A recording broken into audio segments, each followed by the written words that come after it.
looks likely to begin soon. Maybe this week, but probably sometime early next year. To be sure, investors have already begun to deal with this, and they've begun to shorten duration on their various bond exposures. After all, the short maturity of a fixed income allocation, the less the yield, and this reality of having to put up with such little yield, sometimes it gets buried by inflation, has prompted a search among investors for alternative income sources. Today, we're going to hear about some of the popular sources of yield these days, including high yield, emerging market credits, and not least, bank loans. We'll talk about a few of the popular ETFs that have emerged in the past few years, a reflection of this quest for yield, such as the PowerShares Senior Loan Portfolio. That's now a $6.3 billion fund that shoots off a yield of around 4%.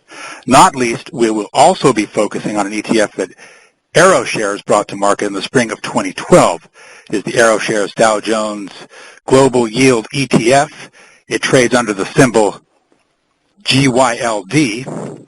It is based on an index that is weighted equally between equities, sovereign debt, corporate debt, real estate, and energy. It shoots off a yield of 6.62%, making it a security well suited to an environment of low yields that are heading higher. On that note, let's get into it with Joe Barrato of AeroShares and Lou Stanasolovich of Legend Financial. Joe's going to kick it off for us. Joe, please. Thank you very much, Ollie, and we're really happy to sponsor this event. We think it's very timely, and we think it's important. What I'm trying to do to start this off is, first I want to thank everybody for joining us this afternoon, especially in the holiday season. What we're trying to do in the early part of this presentation is to give investors a kind of a picture of how different asset classes particularly perform in two different types of environments where rates are rising. We're giving you one picture that you see here is what the historical perspective of the long-term government rates, and you can see here these are the annual yields on the 10-year long-term government bonds going back, and you'll see a variety of secular periods here. The green sections represent a rising rate environment, and you can see on average it's about 29 years when you see rising rate environment. And then you'll see the gray sections are the declining periods of time, and the percentage change that you see there is the percentage change from the low to the high or from the high to the low.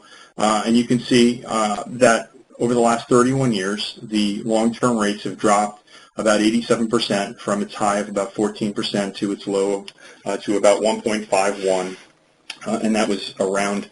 And that happened in June of 2012. What you'll see, the historical average here is 4.66, and there are clearly opportunities for advisors to take advantage of this. Now, what I want to give you a projection is that we don't know if this is the bottom. We can see that the historical low that we reached recently matches to what happened roughly at the year end in the 1950s or end of the 1940s. We don't know if we're trending upward, but clearly if we want to take an average of the periods of time where rates went up, we could expect potentially rates to rise anywhere between 5.8 to 14.9 over the next 29 years, at least from a long-term perspective.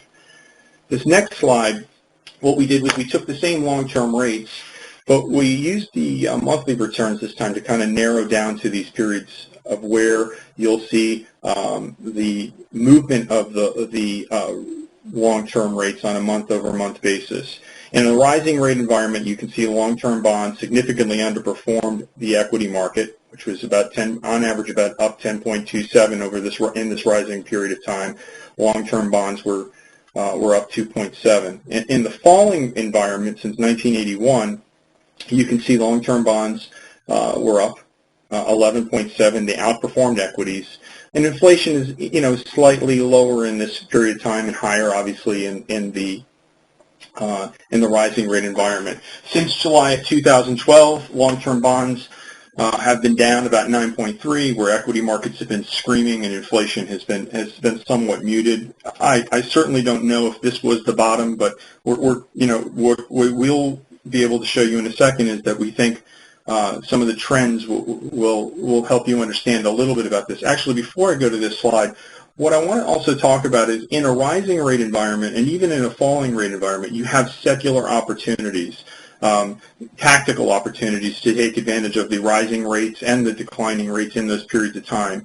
In a falling environment, on average, rates will drop.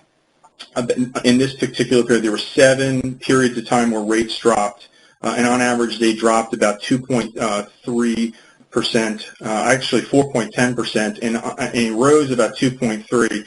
In the periods of time when they were declining, it was about a 3-year on the way down and about a 1.5 years on the way up. The opposite happened in a rising rate environment. It was typically 3.8 years when you'll see rates rising about on average 2.3%, and then they were declining in that rising rate and period of time in a shorter period of time, like a 1.5-year window, and they were going down about 1% in that period of time.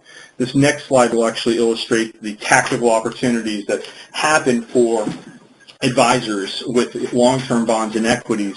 And we use this period of time just to illustrate this is the most current period of time. And you'll see here there's 7 periods where the rates were dropping, on average about, as I said earlier, about 4.10. Bonds over this period of time in the falling rate periods of time were up significantly, 21.5% on average versus equities, which were up about 11.6. Average rate change was 4.1 on the way down. And in the rising periods, bonds significantly underperformed equities, and this is where we saw rates rising at a clip about 2.2%. For advisors that are looking at this and they're thinking that we're about to enter a rising rate environment, the trends will not be as long on the way down. They'll be longer on the way up, and they'll be shorter on the way down, based on what we've seen historically. Not saying that hindsight is going to happen from the 41 to 81 period of time. One of the other measurements that we've used, and this has been pretty popular with advisors that we've talked to, is looking at the short-term rates, the Fed fund rates, and we looked at the historical rates of the Fed funds discount window going back to the 1950s, and we picked 2 periods of time. One with an inflation rate of about 10%, where the rates changed from 4.61 to 17.6, and that happened between 1977 and 1980. And then we picked a more recent period of time from 2004 to 2007, where the rates changed from 1 to 5.26, which it was about an inflation rate of 3.4. As you can see, where the Fed funds rate have been since the crisis of 2008, they're flat. So there's really only one direction where this is going. And we think the 2004 to 2007 is a good indicator for you to kind of prepare yourself for what type of assets you should be thinking about in rising rates. And while we didn't break this down for the long-term rates, this is applicable to these time frames as well. We took this 41-month period of time from March of 2004 to July of 2007, and we're essentially showing you in the black in this chart what we would call traditional assets and how they performed in that period of time. Again, inflation over this period of time was about 3.34%, and you can see how a variety of different components did. Comparing the gray section to this box is essentially the bond opportunities that the advisors have to utilize. What we used here is category averages, so Morningstar category averages that reflect the performance of actual products that were in existence in this time frame. And you can see in this period of time that high-yield bonds and even global bonds delivered a little bit better returns from the intermediate to long-term bonds that happened over this period of time. We went back to the 77 to 1980 period where there were times where there were performance available in that period of time to kind of illustrate how they performed. And where you see those returns, you'll see corresponding returns, and the same thing happened. High-yield bonds outperform long-term bonds. These are what I would call non-traditional solutions for advisors to be thinking about, and in many cases the volatility is similar to what you would find in the traditional products. our traditional bond portfolios. The white section of this represents the equity portions, and you can see here, while the equity markets outperformed the traditional bond portfolios in this period of time, like we illustrated earlier with the long-term picture, you have some asset classes like equity energy components, or real estate, that have outperformed the standard equity S&P 500 component. The world allocation, which is something that's important to the latter part of this presentation, is another solution where you have global exposure to equities and fixed income instruments.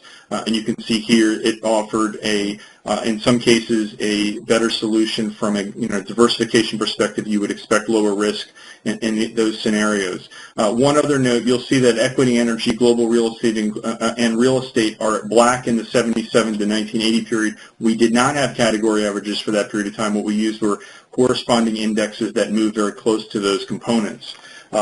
We think that when you're looking at protecting or hedging your portfolio in a rising rate environment, these are components that I think will be helpful to diversifying your portfolio in such environments. I think now what we'd like to do is hand it over to Lou, and Lou will be able to give you an opportunity to understand a little bit about what Legend Financial Advisors does today with their portfolio, with their fixed income component, and I'll be looking forward to talking to you in a couple minutes.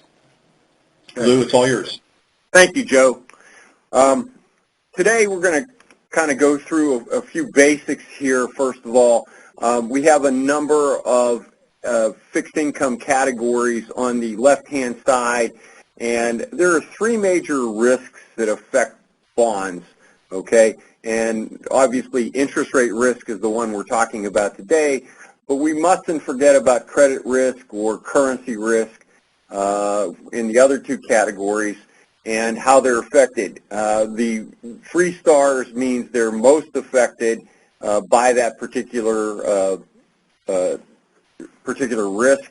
And if we look at the treasuries, for example, under interest rate risk, they would be the most impacted by rising rates or even falling rates. Credit risk they really won't be impacted by, and since they're denominated in U.S. currency, unless the U.S. currency would collapse, of course, which is highly doubtful, you would have a minimal impact here.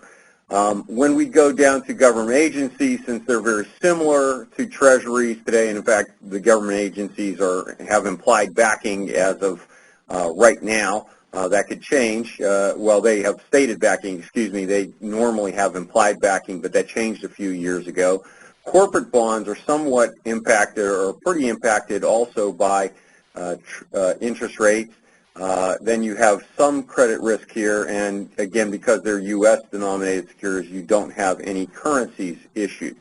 When you look down these categories, what you'll see is that every one of them, there is no perfect investment, okay?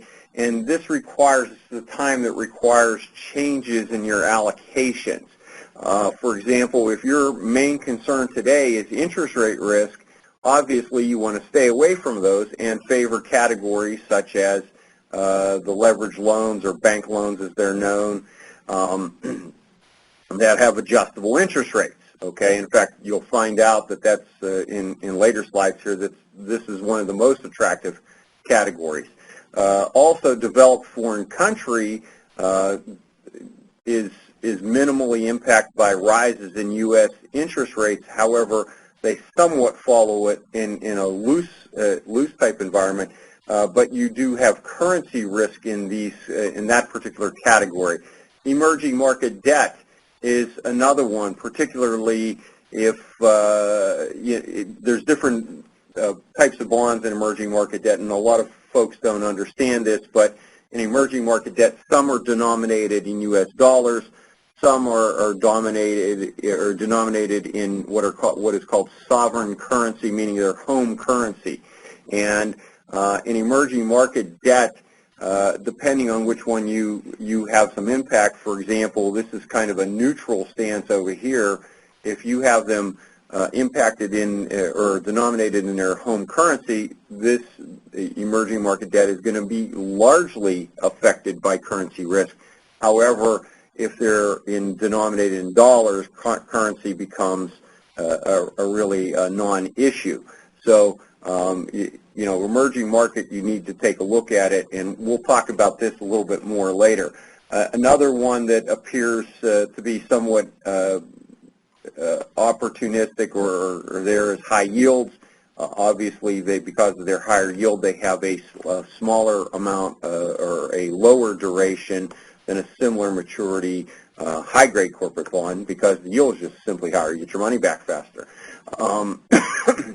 Treasury inflation protection securities are a little bit different in the fact that they are adjusted by inflation, but right now they don't look as attractive simply because their yields are so low. But again, it's very important to remember all these risks when you're choosing your instrument that you want to invest in. Okay, now here we have circled, this is a chart that was taken from, it was put together by Barclays and JP Morgan and some other organizations here, and all of which you're familiar with the names. The very highest quality type bonds are in the yellow box, okay? And as you can see, this is our predicament right now. This is as of the end of October. You have very, very low yields at this point in time, and also in the green box you have pretty low yields. The negative one is tips. Yes, they are negative yields right now because they're figuring the coupon adjustment for inflation will put them, back in play as an investment longer term. Now, again, you need to look at the maturity on these particular instruments. Obviously, every one of these has their own yield curve. There are attractive points of their individual yield curves as well as unattractive investment points. This is just simply a chart that was put together by these organizations to give you a kind of a snapshot in time of what these are. Now, when we look at things like high yield and bank loan or leverage loan as they're called, and then the other three categories are different types of emerging market bonds. You'll see, and we are not generally in favor of emerging market bonds right now. We just feel that compared to high yield and bank loan, these type bonds, emerging market, don't have enough additional yield to take on the political risks that are involved with some of these countries, as well as sometimes the economic risks and certainly the currency risks if that's applicable. So we kind of stay away from that.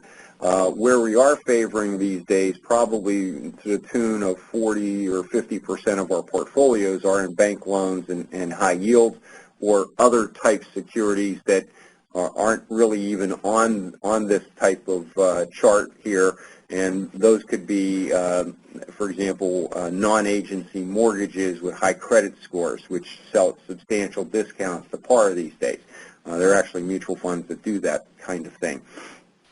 But nevertheless, this gives you an idea of where the world is, and frankly, on U.S. Treasuries and so forth, you'll see different types of Treasuries in a minute here. These are fairly unexciting in terms of yields, okay? When we move on, and here's the yield for the 9/30/2/13. This is a month earlier, and you can see the yields on 2 years, 5 years, 10 years, 30 years, and tips at this point. Now, this is a different maturity tip. It's a 10-year in this situation. But you can see these yields here, where we're at now, and then you'll see the impact in a minute on changes in interest rates on the next chart. And then we look at things like municipals, which, by the way, we are generally not in favor of municipals. Just simply, we would probably never buy an individual municipal, just simply because it's too hard to get rid of. The bids are the spreads on the yield versus, the spreads on the price of the bond versus what it's quoted at, and then what you can actually sell it for, sometimes 10, 15, 20% worse, and there's just not a large market for very, very small issue municipals. You probably, if you're going to do that, want to stay with state agencies or states themselves. But even that market is narrow. We prefer, when we're using municipals, to use mutual funds. Then we can, in effect, put them back to the mutual fund, or in that market, it's really illiquid. We probably wouldn't even use an ETF in that situation, just because we don't want the market responsibility, so to speak, or take on the market risk of that. With a mutual fund, if they quote an NAV, that's what it is. You can dump the bond to them, and an open-end mutual fund, that is, and you don't have any of those risks.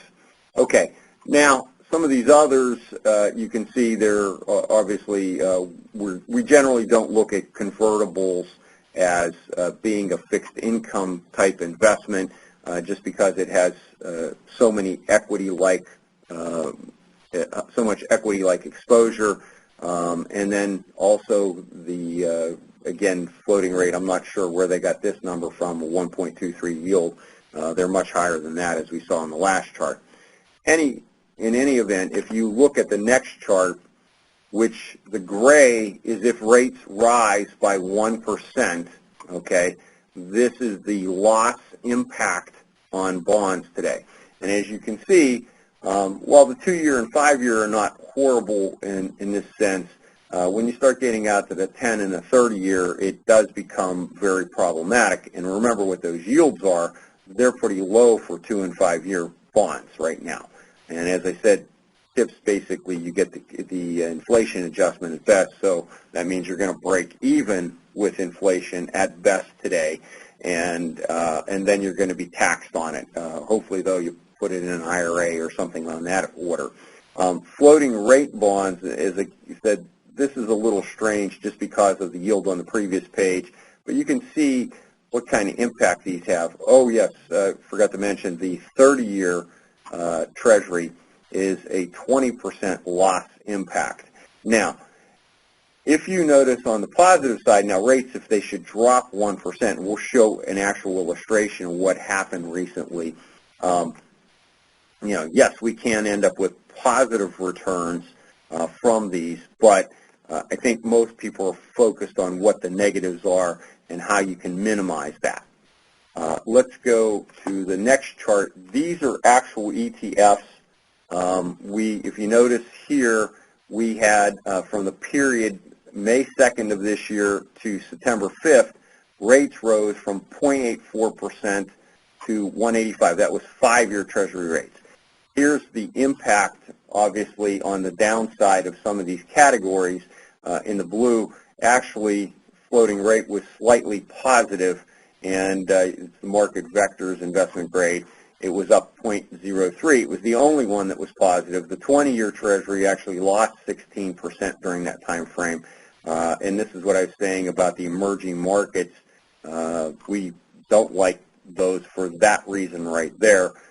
TIPS took a pretty good hit, and this is supposedly your safe money. These are equity-like losses, and I think that's what we need to be aware of when you're investing for clients, is they're not expecting that kind of ride on their fixed income, despite the fact that yields are so low these days. Now, the high-yield bond category was minus 394, so that wasn't real bad, but even treasuries were worse there. Now, the one, obviously, with bank loan and high yield, you have credit issues.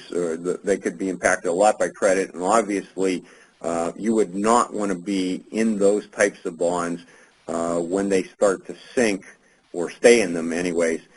You need to move out of them in order to protect client capital, probably go to treasuries in that situation. But remember, when credit risk, and I'm talking about a period of 2007, for example, in 2007, you had the bank loans all being affected as early as May of 2007 by the credit crisis that was going on because of the Bear Stearns situation. And indeed, we left that particular market back in July of 07. And they had subsequently 38% losses. High yields had similar losses, but their losses started a little bit later. You want to avoid those kinds of situations. Now, I'm talking about, when I'm talking today, I'm not referring to recessions necessarily. I am talking about the environment we're in today, which is basically non-recession, small amounts of growth in our economy and GDP, and basically kind of a steady environment.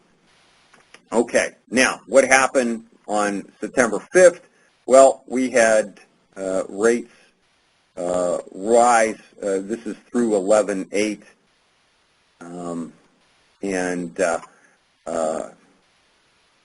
anyhow, we had somewhat of a recovery in these particular bonds.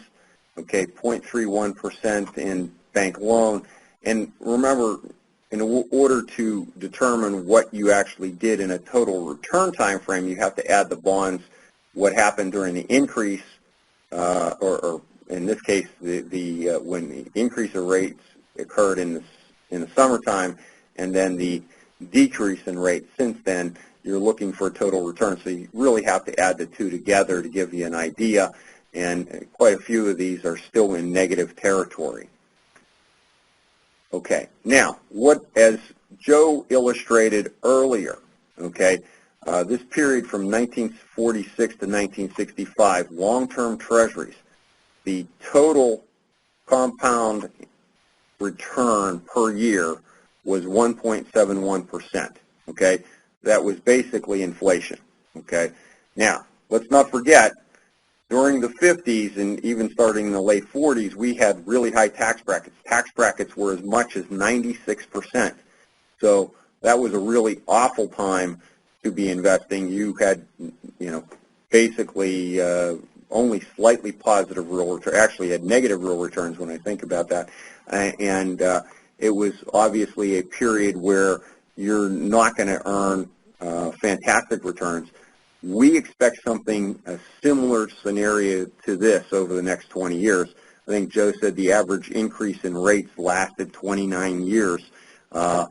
We wholeheartedly believe that. We think it's going to be really tough in buying coupon-oriented treasuries, particularly since the government is running such large deficits. We believe since the foreign foreign investors buy roughly about 50% of our treasury securities. If they continue to do that, they're going to ask for higher and higher rates as time goes on. And indeed, in order for us to sell our debt, we're going to have to pay higher rates, and that will cause it to push up, which means you've got really lousy returns from this starting point over time. Now, obviously, as you get closer to the end of that, which is a long way off, you could have better returns, no doubt about it, but right now it could be fairly lousy. And even here, up through about 1975, or up to 75, we had, for the most part, pretty lousy returns as well. And then we had the inflation environment of the late 70s, early 80s, and even during that period, the return 66 to 81 was 331. By the way, inflation during that period was 7.24. Okay, and the mean return for the entire 46 to 60 to 81 period was 2.18%. Obviously, these are not attractive type returns going forward. Okay, let's talk about this. This is really the case I was making earlier, and why we look at these type investments is up here in the northwest quadrant. Effectively, with bank loans, you have a zero duration. Okay, with these type loans, because they have adjustable loans underneath them. They're 30 to 90 days, and it does make some sense to invest in these. Again, with the one thing you have to watch out for is recession. I will say this: in 2001, the 2000, 2001, 2002 period, we actually had positive returns for bank loans during that time frame. There was a 11-month recession in 2001. They had slight losses, meaning 1-2% on most bank loan funds during that time frame, and so they ended up fairly good. When we have a liquidity crisis, which is exactly what happened in 07 through March of 09, floating rate and high yield went down in the tank. Okay, and you want to be out of it when you're in that kind of liquidity. It's a tough environment to identify, but nevertheless, when people were running for the exits like they did, the foreign money was coming overseas and buying treasuries. You had the dollar rising extremely rapidly. That's a liquidity crisis. Okay, we've not seen that since the Depression, but it's something you have to have in the back of your mind at all times. High yield, on the other hand, in a recession will almost always not do well, and it's something to avoid. Right now, historically speaking, and I don't want to take over the whole presentation on this, but high yield, there are good times to invest and there are not so good times. This is a little bit below average in terms of return and in terms of the average return over treasuries. The spread is getting narrower and narrower. Unlike 2009, where the spread was gigantic, it was north of 15% over treasuries, and you should have bought a lot of high yield at that point in time. We're only sorry we didn't buy enough, and you had fantastic returns going forward. This is a time where maybe you don't want to get too crazy with high yield and put all your money in high yield. Certainly, I don't ever recommend that. But nevertheless, from a floating rate standpoint, because those are senior secured loans, your risk is a little bit better. Obviously, your return won't be quite as good, but it is adjustable upward as rates rise. As rates rise against high yield, while the duration is relatively low to a lot of other investment categories, again, you want to be watchful over the fact that you could get into a recession-type environment and so forth, and you really don't want to own these types of bonds at that point in time. And with that, I'm going to turn it back over to Joe. Thanks, Lou. Appreciate that. I'm sure there'll be questions at the end of the presentation for you about some of the stuff you covered. I'm going to try to move it along so we can get to those sessions. First, I want to talk a little bit about the yield environment that I think Lou just touched upon. We look very closely at, a lot of money's benchmarked to a 60-40 portfolio, and this picture illustrates, and I'm going to try this little drawing you can see here, that it's been a straight shot down over the last 30 years with rates declining over this period of time. It's been great for long-term bonds, but overall yields for a portfolio. And we recognized that there was an opportunity to create a unique solution for this environment. We worked very closely with the folks at Dow Jones and Credit Suisse to kind of develop an index to kind of cater to the needs of trying to provide a yield solution. And when we did that, we looked really closely at traditional income sources and alternative income sources, and across the board here, and this is from a white paper that S&P has since put out called The Role of Multi-Asset Solutions in Indexing, and we're going to make this white paper available to any of the participants that registered for this call. But when we were thinking about building the global composite yield index, the Dow Jones Global Composite Yield Index, we were looking at these traditional and alternative sources of income. And Lou touched upon some of these, the high yield, the sovereign debts, the equity, U.S. equity, global dividend paying securities, MLPs. Our firm, our portfolio team was actually the sub-advisor to the Alarian MLP product. So we know the power of MLPs. We also know some of the challenges that you have with having a basket that's completely dedicated to MLPs because some of the tax consequences that come from that. When we were looking at putting these components together, we looked at two ways. We looked at, the traditional 60-40, which is like half-weighted approach, and there's this multi-asset equal weight approach. And one of the things that we brought to the table from our days at Ridex when we ran the product development at that company and we helped build the RSP product, we know very cautiously, and we also know how powerful equal weighting can be to a portfolio. So we wanted to bring the power of the equal weighting to these different buckets that we were designing in the index that ultimately became the components behind the Dow Jones Global Yield ETF and index. We essentially looked at putting 5 buckets together. We put a global sovereign debt bucket, and the global sovereign debt and the global corporate debt buckets were designed but with Credit Suisse in mind. Credit Suisse's indexing team helped us develop the exposures that we designed for the methodology for building both of these buckets. And the high yield baskets, you have basically all the denominations are U.S. denominated bonds. The minimum balance is $500 million. The maturity is greater than 1.5, and the credit has to be B+ or higher. Right now, the average duration in that bond portfolio is about 5.69. The enhanced sovereign debt, same thing. It's only invested in U.S. dollars, euros, or bonds denominated in the pound. Minimum balance is $500 million. Average maturity is 1.5, triple C plus or higher for the enhanced sovereign debt, and right now the duration on that basket is 8.63. The equity baskets are a little different. We have essentially a screen that is ranked using the 12-month yield. We look at the liquidity of the underlying securities. Actually, liquidity is important for all 5 of these buckets. Each bucket has 30 securities in them. They're all equally weighted, and each of the 5 components are equally weighted to one another.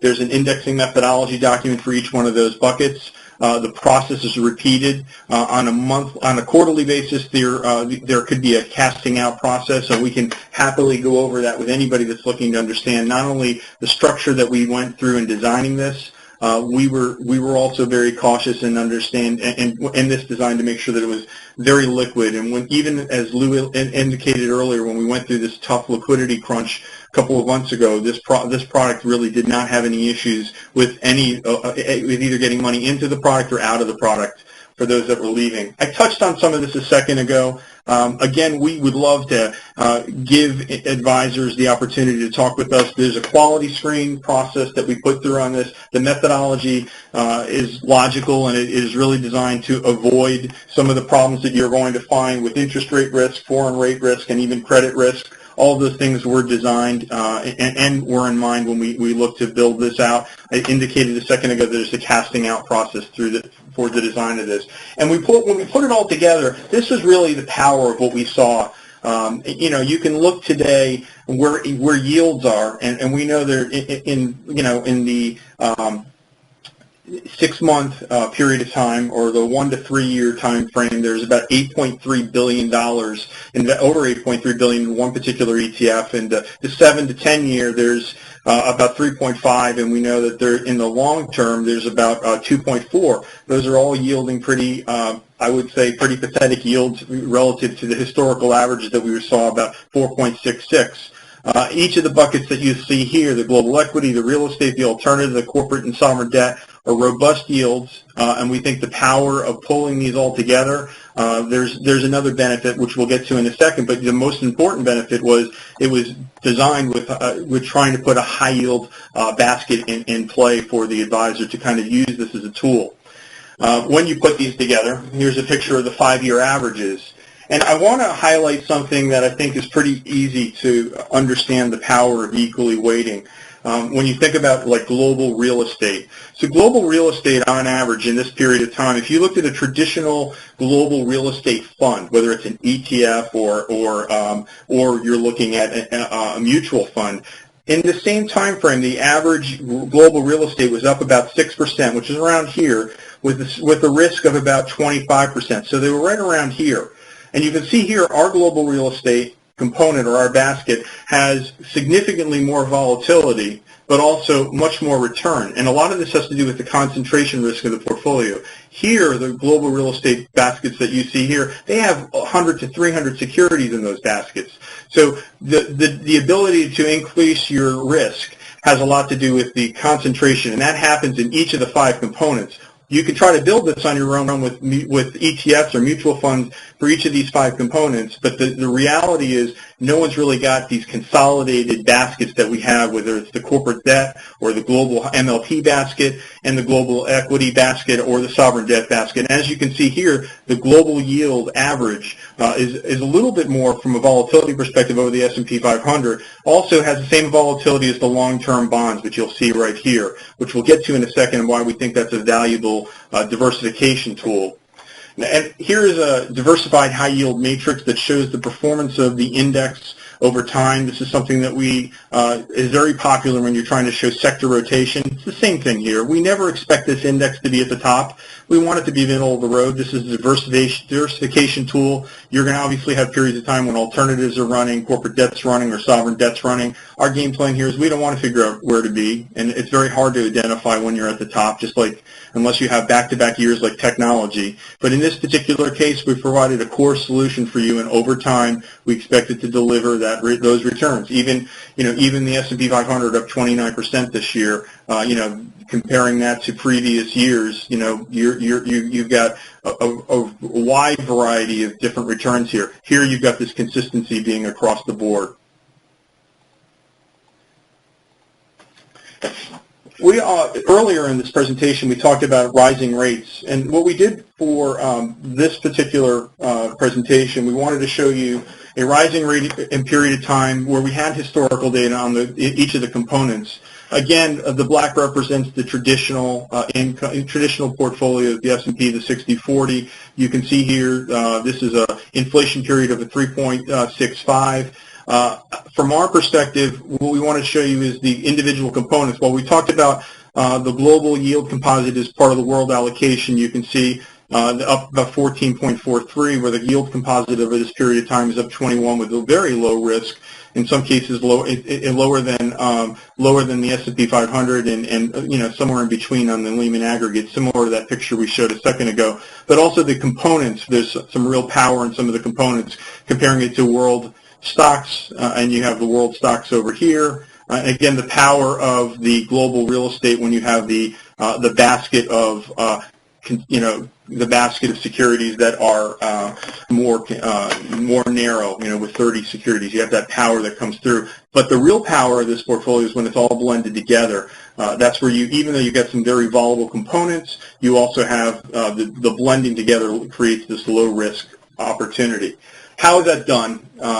We have lots of information that we can give advisors. We have a detailed report on the holdings that we have in the portfolio today. But we have 150 securities. There's 30 securities in each of those buckets. Here's a breakdown of the exposures that we have. Most of this exposure is what you would say outside of the U.S. The biggest component that has a big component of U.S. exposure is the alternatives, because most MLPs are U.S.-based. But you can see here 59% of the portfolio is outside of the United States, 88 of the 150 securities. And here's the yield, the current yields as of 9/30, and the returns of each of those buckets since inception of the product and year-to-date where the product stands today. But I think as we're kind of winding this down, we've got really three ways advisors are using the product today. One way is with the product yielding about 7.3%, or yielding between 6 and 7, what we project.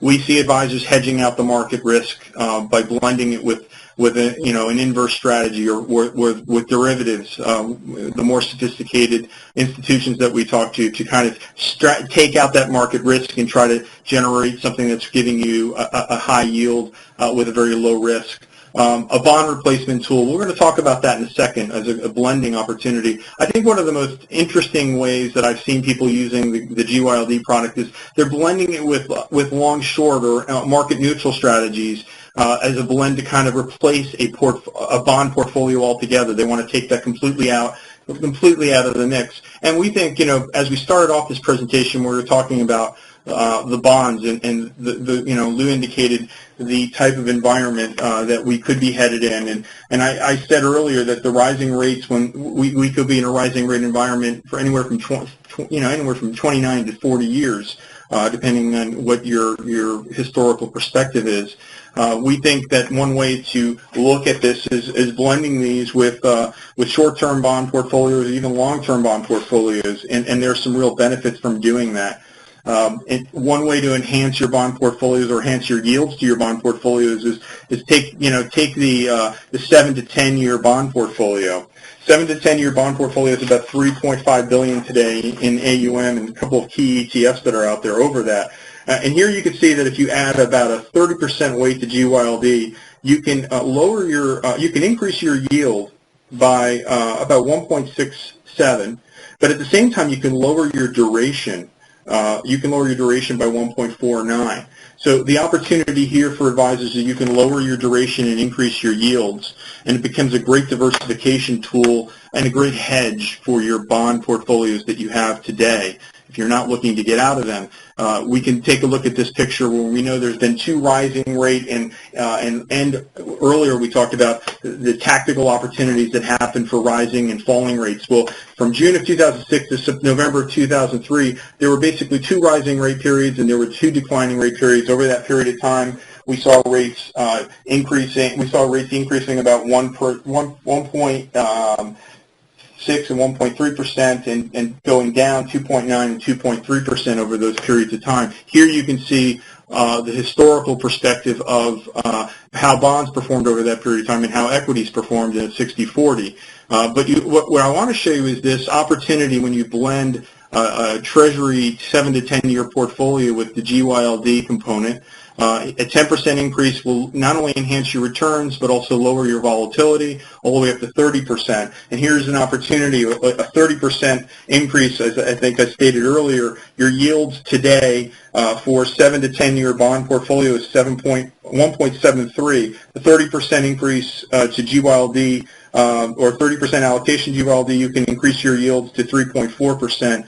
And an opportunity at the same time to lower your duration from about 7.84 to 6.35. So it becomes a very effective tool for you when you're looking at trying to diversify. We think the same thing is very powerful. It's also extremely powerful for the 20-year. And I think the way to kind of bring this together is to look at this picture here.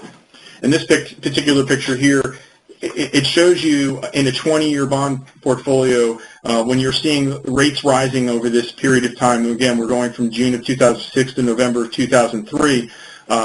The 20 years were down about 8.7% over in those periods of time that we're talking about, and it's about a 1.3 year on average when that's happening going down.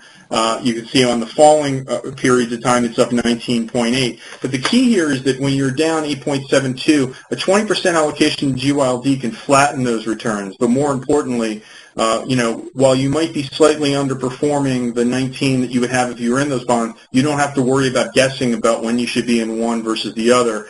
Overall, when you look at this, you're lowering your overall risk compared to what it would be if you were holding 20 years, and you're enhancing your returns pretty significantly, and at the same time you're increasing your yields, as this column illustrates. The same could be said for if you wanted to do this with your lower risk portfolios, the 1 to 3 year. This is a great opportunity. This is where most of the money is today in the marketplace. This is the opportunity to take these portfolios that are really have no yield and adding a 40% allocation to a 1 to 3 year bond portfolio can increase your yields from 0.26 to 3.08. At the same time, your duration doesn't change much. It goes from 1.85 to 2.26. And the reason why the duration is so low is because 60% of our portfolio is sitting in equities. So even though we have about 7.2 duration for 40% of the basket, it's really only about a 2.8 duration for the entire portfolio when you're blending this. So it becomes a great blending tool.